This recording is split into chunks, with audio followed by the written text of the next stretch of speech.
Senokai buvau, ne? Tingėjau. Juokauju. Tiesiog nenorėjau daryti visokių reikalų. Ir ne tai esmė. Neturėjau tikriausiai ką pasakyti. Dabar irgi neturiu, bet kurį laiką jau norėjau kažką tais pasakyti.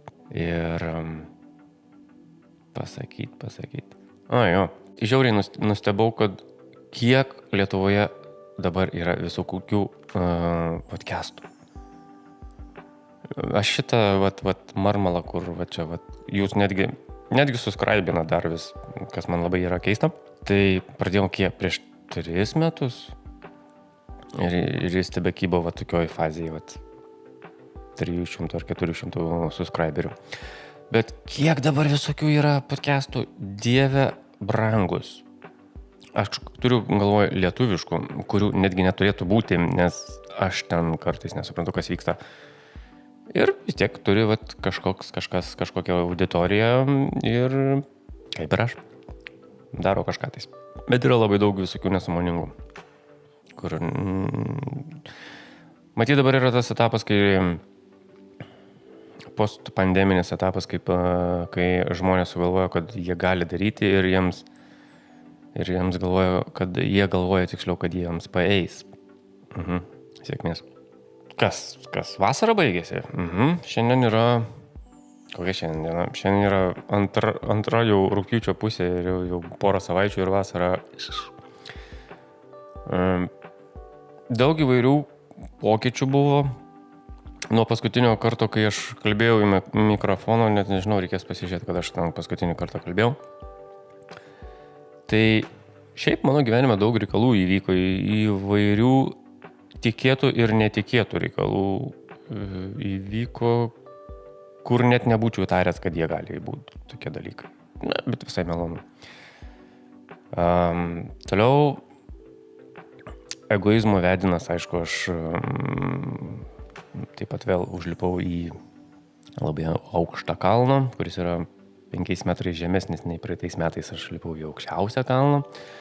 Bet buvo vienas įdomus reiškinys, apie kurį norėčiau plačiau papasakoti. Tai buvo, kad šiaip matyt, man pradeda atsibosti ir kalnai. Nepastovus, kaip matot, esu, kaip girdit. Tai žodžiu, nelabai aš ten norėjau važiuoti. Po to jau, kai susiruošiau važiuoti, užsinorėjau važiuoti, nuvažiavau. Man tas procesas patinka. Šiaip nepatinka labai ilgos kelionės, ta prasme vairuoti ilgas kelionės. Bet tuo pačiu kartais ir patinka tokia relaksacija, meditacija gaunasi. Tai žodžiu, labai nenorėjau, po to užsinorėjau, nuvažiavau. Orai, aišku, nelepino. Ir nelepino tada. Buvo +5 ir labai drėgna. Ir visą laiką aš ne per labiausiai norėjau lipti, kopti, nes žinau, kad žiauriai sunku bus. Tiek fiziškai, tiek psichologiškai. Bet kad fiziškai nebūtų taip sunku, aš, nežinau, nuo viduržemio po truputėlį vis labiau ir labiau leisdavau laiką sporto salėje, ištvermę ugdydamas, nes ten raumenų nereikia, ten reikia ištvermės. Ir atėjo tas rytas, aš ten, aišku, pramiegau, nei buvau suplanavęs labai anksti lipti į kalną, nes užtruks laiko. Aišku, pramiegojau, bet ne taip baisiai pramiegau, keletą valandų tikriausiai pramiegau, bet viskas, žodžiu, buvo gerai. Žodžiu, kaip ir visada, aišku, į kalnus ir kopti ir aukštus kalnus yra sunku. Pradžia buvo sunki, po to vidurys labai lengvas, pradėjau galvoti, čia viskas, kas man bus šiandien, tai prasme, tai visiškai nesunku. Tik eini, vis aukštyn. Iki tol, kol po keletos valandų priėjau atkarpą, kur buvo nesveikai sunku. Ir tai buvo likusi, nežinau, 40% mano maršruto buvo būtent toks. Ir kadangi visą šitą dalyką dariau vienas, buvo labai sunku psichologiškai, nes 3 kartus aš buvau sugalvojęs, kad velniop viską, kam man šito reikia, aš apsisuku ir einu atgal. Aišku, būtų toks kartėlis prieš save, nes aš neįvykdžiau savo praeitų metų ir šios žiemos, tikrai praeitos žiemos svajonių, kad aš noriu ir numeris 2 kalną padaryti. Bet po kiekvieno tokio to noro apsisukti ir eiti atgal, vis tiek iš kažkur tai atsirasdavo tas stimulas, kad dar biškelį, nes buvo ir fiziškai, ir žiauriai psichologiškai sunku, bet labiau buvo psichologiškai sunku nei fiziškai. Kas baisiausia buvo, kad man buvo tokie 3 pliūpsniai to, kad noriu apsisukti ir eiti atgal. Ir paskutinis buvo, kai aš sėdėjau, nežinau, 200 metrų atstumu nuo viršūnės ir gal kokie 40 metrų vertikalių truko iki pačios viršūnės. Aš sėdėjau, valgiau sudžiūvusi sumuštinį, nes antiek aš to kopimo tikriausiai pasąmoningai nenorėjau, kad net labai prastai pasiruošiau įvairiapusiškai skyrus fiziškai. Nepasiėmiau pakankamai maisto visai kelioniai, nepasiėmiau pakankamai maisto maršrutui, turėjau tik labai daug izotoniko, kuris duoda cukraus biškelį ir energijos. Ir valgiau aš tą sudžiūvusi sumuštinį su sūriu. Jo, batonas ir sūris buvo, man labai gerai pasiruošiau kalnietis, ar ne? Ir liko, kiek tam sakiau, 300 metrų į atstumo ir 40 gal metrų į viršų ir aš galvoju, viskas. Jau buvo sniegas, jau sėdėjau ant sniego, ant snieguoto akmens. Ir galvoju, viskas. Suvalgau šitą reikalą ir aš sukuosi atgal ir einu, nes nebegaliu. Psichologiškai buvau visiškai ištaškytas. Fiziškai, kadangi norėjau viską labai greit padaryti, tai fizinės jėgos aš išnaudojau žiauriai daug, bet man tos visos ištvermės treniruotės ant bėgimo takelio kampų bėgantį viršų padėjo. Bet suvalgęs sumuštinį, nežinau, matyt, organizmas gavo to sūrio ir batono ir kažkaip pasidėjus 5, gal maksimum 10 minučių, nes žiauriai šalta darosi viršuje, sėdėti ir nieko nedaryti. Aš iš kažkur radau tos energijos ir dašliaužiau tuos kelis šimtus metrų horizontalių ir vertikalių ir pasiekiau viršūnę. Aišku, pasiekus viršūnę buvo toks rūkas, kad aš per 2 savo rankas beveik nieko negalėjau matyti. Bet man nereikėjo vaizdų, vaizdai buvo žemiau. Mano planas buvo šito viso renginio, kad aš tiesiog užlipčiau ir nulipčiau tą kalną. Ir padariau. Buvo žiauriai sunku. Vienam yra žiauriai sunku motyvuotis save, ypač tokiuose situacijose, kai eini poroje, vienas kitą motyvuoja ir dar tas ego veikia, kad kaip čia aš nepasišiukšlinsiu, aš turiu pasiekti ir visą kitą, tai tas stumia tave į priekį. Kai esi vienas, tu visada gali tik tais savo meluoti arba save įtikinėti ir save motyvuoti, nieko kito. Bet ta proga, aš kai pradėjau eiti, aš pasivijau kitą tokį pat vienišių, kuris ėjo, tiksliau lipo į tą patį kalną, aš jį pasivijau, jis sustojo tikriausiai per traukėlę, aš jį pralenkiau. Ir kokias 4 valandas jis man visada būdavo už nugaros. Aš jį matydavau. Nes šiaip tas žygis buvo mano toks, kad aš nieko per pirmas 6 valandas nieko nesutikau išskyrus tą vieną žygeivį. Tai jis visada buvo mano užnugaryje. Nežinau, skaičiuokim pusvalandžio 20 minučių užnugaryje. Ir tas netgi mane kartais stūmė į priekį, nes aš nenorėjau, kad jis mane, net man tai dzin, jis gali pralenkti mane, aš nenorėjau, kad jis priartėtų pakankamai arti, kad aš jausčiau, kad jis visada yra. Man visai buvo neblogai pamatyti, tu tenais apačioj, gerai. Ir taip tas mane motyvavo kurį laiko tarpą, bet pačioje viršūnėje beveik, kai aš valgiau tą batoną su sūriu, jis mane pralenkė, mes susimojavom, nusišypsojom vienas kitam ir jis nuėjo savo keliais, aš valgiau tą batoną su sūriu ir galvojau apsisukti atgal. ir neapsisukau. Bet pasiekęs viršūnę, atsižymėjau, kad pasiekiau viršūnę, apsisukau ir tiesiog ėjau žemyn. Visa kelionė užtruko 9 valandas ir aš padariau pirmyn ir atgal 18 km. Tai yra 9 km į viršų į kalną ir 9 km žemyn. Kojos buvo makaroninės ir drebėjo ir mano neprotingas laikrodis man sakė ilsėtis 120 valandų po šito įvykio, nes iki išsikrovimo laikrodžio man rodė, kad aš sudeginau beveik 6000 kalorijų.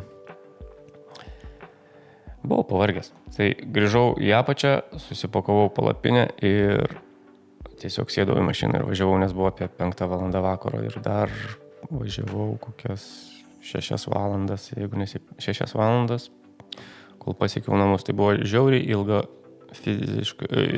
ilga diena ir fiziškai ir psichologiškai sunki diena. Kad jaučiu kažkokį pasitenkinimą, ne, praeitais metais, kaip mes užkopėme aukščiausią Europos, Šiaurės Europos kalną. Tai man tada buvo hypas dar savaitę, kad kokį žygdarbį mes padarėm. Bet šį kartą, kai vienas pats užkopiau į antrą aukščiausią kalną, kuris yra 5 metrai žemesnis, man absoliučiai jokio pasitenkinimo nei tada buvo, nei dabar yra. Tada gal kaip pasiekiau viršūnę, aš pagalvojau, oi, kaip gerai pasiekiau viršūnę, viskas sukuosi ir einu namo. Ir viskas. Bet šiaip smagu. Bet, ką prisiminiau, man, radiatorių ranką aukštelėjau. Man buvo vienas epizodas viduryje, grįžtant maršruto viduryje, man toptelėjo viena mintis, ką aš iš viso darau, kodėl aš tai darau ir tikriausiai man reikia į visą tai spjauti, išparduoti visą turimą kalnų reikalams įrangą ir kažko kitų užsiimti. Visiškai priešingas jausmas nei buvo praeitą rugsėjį, tiksliau rugsėjo viduryje, kai mes kopėme į kitą kalną ir aš prisirėjau šalto oro ir man krūtinė pradėjo skaudėti ir galvojau, Dieve, čia mano širdelė, sako viso gero. Ir tada mano kita mintis buvo, aš nebegalėsiu to daryti daugiau, nes jeigu man širdis sako, kad ne. Bet tai nebuvo širdis, aš tiesiog oro šalto prisirėjau ir viskas. O dabar prieš kokias 3-2 savaitės aš tą visą padariau reikalą. Buvo visiškai kitoks jausmas. Aš tiesiog, man galvoje sukosi tą momentą, kad man reikia tiesiog viskuo atsikratyti ir aš nežinau, ar tai man gerai įdomu. Bet aš manau, kad tai buvo tik nuovargio, nežinau, rezultatai. Kai tu esi žiauriai psichologiškai ir fiziškai pavargęs ir tu tiesiog galvoju, kad tau nieko nebereikia.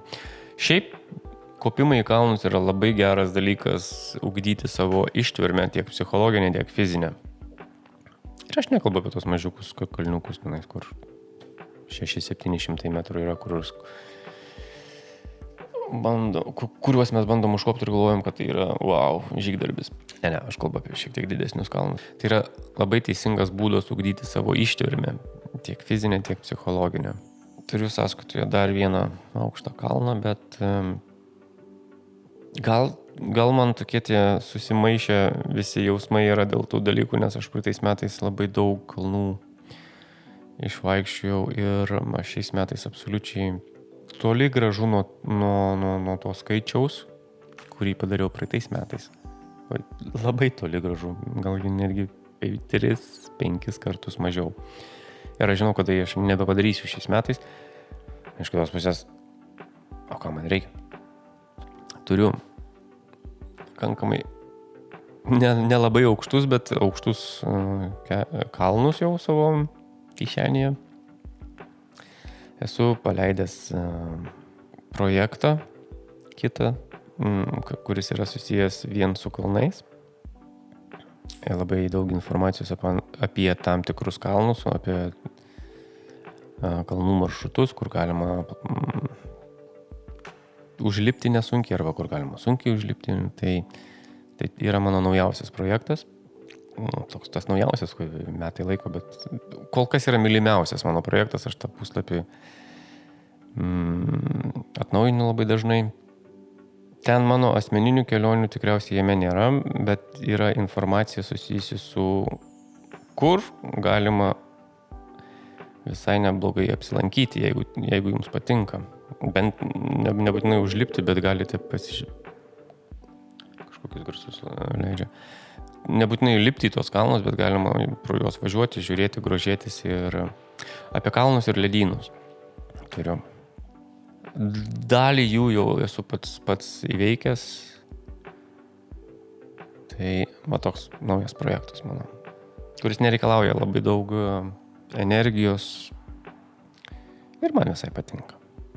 O kas dar? Daugiau kaip ir tikriausiai nieko. Labai dėkingas esu vis dar tiems naujiems subscriberiams.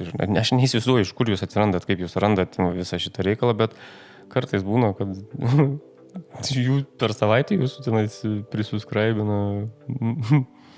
Nes aš gaunu notifikaciją ir man būna keista, galvoju, iš kur jūs randat visą šitą reikalą.